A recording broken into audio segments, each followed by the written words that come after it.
اس میں کچھ fit paths اور کچھ سیوریج اور اس طرح کے کوئی ایشوز ہیں وہ بھی آپ پہلے مرمت کر لیں. تو ہم نے انہیں لیٹر کے ذریعے باقاعدہ آگاہ کیا ہے کہ ہم بالکل تیار ہیں اور ہم آپ کو جو بھی آپ کام بتائیں گے اس کے علاوہ بھی کوئی کام بتائیں گے تو وہ بھی ہم کر کے دیں گے انشاءاللہ. اچھا، پیپلز پارٹی کی طرف سے ایک بات یہ بہت بار بار کہی جا رہی ہے ان کے بزرگ کی وجہ سے، رہنماؤں کی جانب سے، کہ پنجاب کی حکومت کی نا تجربہ کاری کی وجہ سے وہاں پہ سیلاب زدگان کو زیادہ فائدہ نہیں پہنچ سکا، اور وہاں پہ بلدیاتی الیکشن بھی اسی وجہ سے نہیں کرا پا رہی پنجاب حکومت. کیا وجہ ہے کہ آپ نہ تو بلدیاتی الیکشن پنجاب میں کرائے ہیں اور نہ ہی یہ الزام لگایا کہ نا تجربہ کاری ہوئی ہے پنجاب حکومت کی، اس میں ناکامی ہوئی ہے؟ میں سمجھتا ہوں ایسی کوئی چیز ہمارے بدترین مخالفین کو بھی نظر نہیں آ رہی اور وہ بھی تعریف کرنے پہ مجبور ہیں. پنجاب میں حکومت بڑے احسن طریقے سے چل رہی ہے، خاص طور پہ سندھ کے لوگ جب پنجاب ٹریول کرتے ہیں، جب ہم گھوٹکی سے اپورڈ اوپر جاتے ہیں تو سندھ کے لوگ بھی کہتے ہیں کہ ہم تو یار یہ لگتا ہے کہ بڑی ترقی یافتہ خطے کے اندر ہم آ گئے ہیں. ان کے روڈ، رستے، انفراسٹرکچر، ان کی جو گورننس ہے اس میں بڑی زبردست بہتری لے کے آئی ہیں محترمہ مریم نواز شریف صاحبہ، اور وہ نو ڈاؤٹ بڑا بہتر کام کر رہی ہیں. میرا خیال ہے ہمیں سندھ کے عوام کو سندھ پر زیادہ توجہ دینی چاہیے، اس میں توجہ کی ضرورت ہے. نو ڈاؤٹ پاکستان پیپلز پارٹی اچھا کام کر رہی ہے، اس کو اور مزید کام کو بہتر کرنے کی ضرورت ہے تاکہ لوگ کمپیئر کرنا چھوڑ دیں کہ جی کراچی میں تو بڑے حالات خراب ہیں، لاہور میں بڑے حالات ٹھیک ہیں، سندھ کے حالات جو ہیں وہ ٹھیک نہیں ہیں، پنجاب کے حالات ٹھیک ہیں.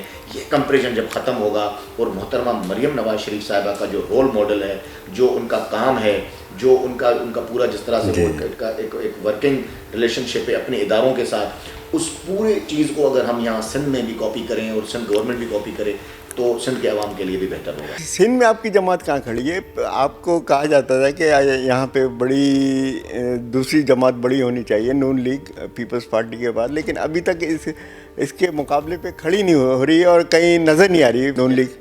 جس دن میرے قائد اچھا میاں نواز شریف صاحب کو بیٹے سے تنخواہ نہ لینے کے جرم میں نااہل قرار دیا گیا، اس سے ٹھیک 2 یا 3 دن پہلے وزیر اعظم ہاؤس میں صوبہ سندھ کے پی ایم ایل این کی میٹنگ تھی. یعنی ایک ایسا شخص جو سی پیک پہ کام کر رہا ہے، جو پاکستان کو اوپر تک لے کے جا رہا ہے، جو پاکستان کی معیشت کو بہتر کرنے میں لگا ہوا، یعنی مصروف ترین وزیر اعظم، پھر بھی وہ پارٹی پہ توجہ دے رہا تھا اور پارٹی کو ان حالات میں بھی ایک زبردست اور نمائندہ اجلاس سندھ کا پرائم منسٹر ہاؤس میں منعقد ہوا، جس میں میں بھی تھا، میرے والد صاحب بھی تھے اور پارٹی کے دیگر اکابرین بھی سندھ سے تھے.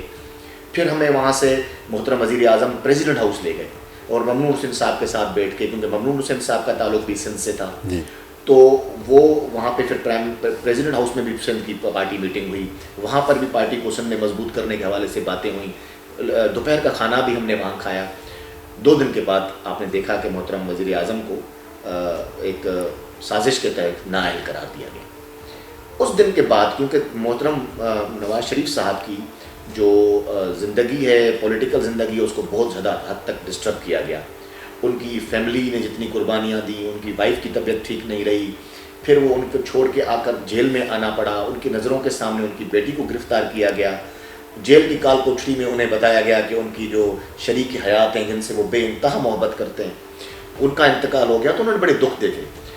پھر وہ پورا کیونکہ نواز شریف صاحب سے ڈسٹرب رہے، اس وجہ سے وہ اس توجہ نہیں دے سکے P M L N Sindh chapter کو. خاص طور پہ اگر جو ہمارے سینٹرل پریزیڈنٹ صاحب ہیں وہ ایکٹیو ہوں گے تو پروونشل پریزیڈنٹس اور ان کو احکامات جاری کر کے پھر وہ ایک کام اسٹارٹ ہوتا ہے. لیکن اس وقت بھی پورے پاکستان میں جو بھی تنظیمی اسٹرکچر ہے وہ موجود ہے. کہیں بھی ایسا نہیں ہوگا کہ فلاں ضلع کا آپ کو صدر یا جنرل سیکرٹری نہ ملے. ڈسٹرکٹ لیول پر بہت سی جگہوں پر پی ایس لیول تک بھی پی ایم ایل این کی تنظیم سازی مکمل ہے، لوگ عہدیدار موجود ہیں.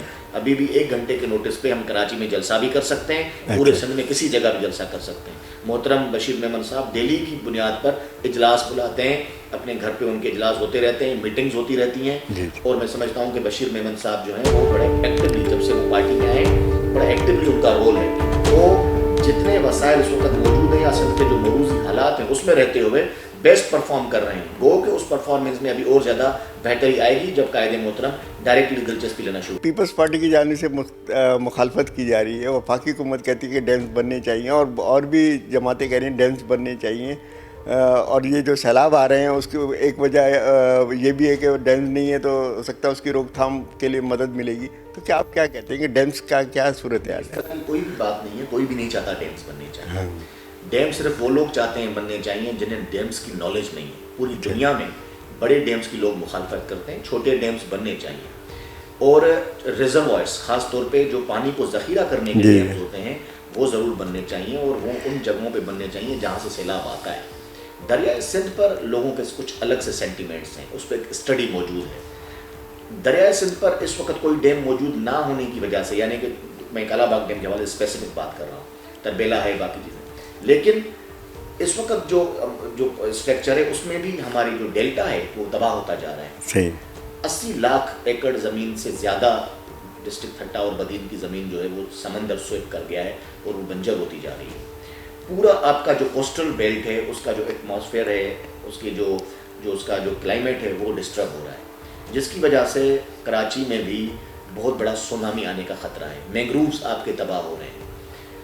کم سے کم جو اسٹڈی موجود ہے, خاص طور پہ میں سمجھتا ہوں محترم میاں نواز شریف صاحب کو اس کا کریڈٹ جاتا ہے کہ انہوں نے ایک اکارڈ کیا جسے ہم 91 اکارڈ بولتے ہیں. 91 میں انہوں نے بہترین اکارڈ کیا, اور اس اکارڈ کے مطابق 10 ملین ایکڑ فٹ پانی جو ہے وہ کوٹری ڈاؤن اسٹریم سے نیچے جانا چاہیے, کم سے کم اس سے زیادہ جانا چاہیے. تو جس سے آپ کی جو پوری جو آپ کا ڈیلٹا ہے اس کی لائف کو اس میں اضافہ ہوگا اور بہتر ہوگی, آپ کی زمینیں بہتر ہوں گی. تو میں سمجھتا ہوں کہ بڑے ڈیمز کی کہیں پر بھی گنجائش نہیں ہے. ریزروائرس کی گنجائش ہے. بجلی پیدا کرنے کے حوالے سے تمام صوبوں کو آپس میں مل کے کنسنسس کے ساتھ وہ ڈیم ضرور بنانے چاہیے جس سے بجلی ہو, سستی بجلی پیدا ہو. یہ ساری چیزیں پتہ ہے کب ہوں گی؟ جب ملک میں سیاسی استحکام ہوگا. آج ہمارے ساتھ بات ہوئی ہے سندھ کے ترجمان, وفاق کے سندھ میں ترجمان راجہ خلیق انصاری صاحب سے. تفصیلی گفتگو ہوئی مختلف ایشوز پہ, جس میں وفاقی ایشوز بھی تھے, سندھ کے ایشوز بھی تھے, جن میں ڈیمز ہوئے, صوبے کے مسائل ہیں. تو انہوں نے صوبوں کے حوالے سے تو ان کا کہنا ہے کہ اس وقت موجودہ صورتحال میں اس مسئلے کو نہ چھیڑا جائے, یہ حساس مسئلہ ہے ایشوز پہ, اور سب کو اس سلسلے میں اتفاق رائے سے کام لینا چاہیے. ایسی ڈیمز کے مسائل کو بھی حساس مسائل ہیں, اور اس کو ذخائر کے حوالے سے بھی استعمال کیا جانا چاہیے. ڈیمز اچھی چیز ہے, لیکن یہ اگر اتفاق رائے ہوگا تمام سیاسی جماعتوں کا اور عوام کا تو اس میں زیادہ بہتر رہے گی. سچل نیوز نیٹ ورک کی ویڈیوز میں خوش آمدید. ناظرین, ویڈیو سے متعلق اپنی قیمتی رائے کا اظہار کمنٹ باکس میں ضرور کریں اور چینل کو سبسکرائب کریں.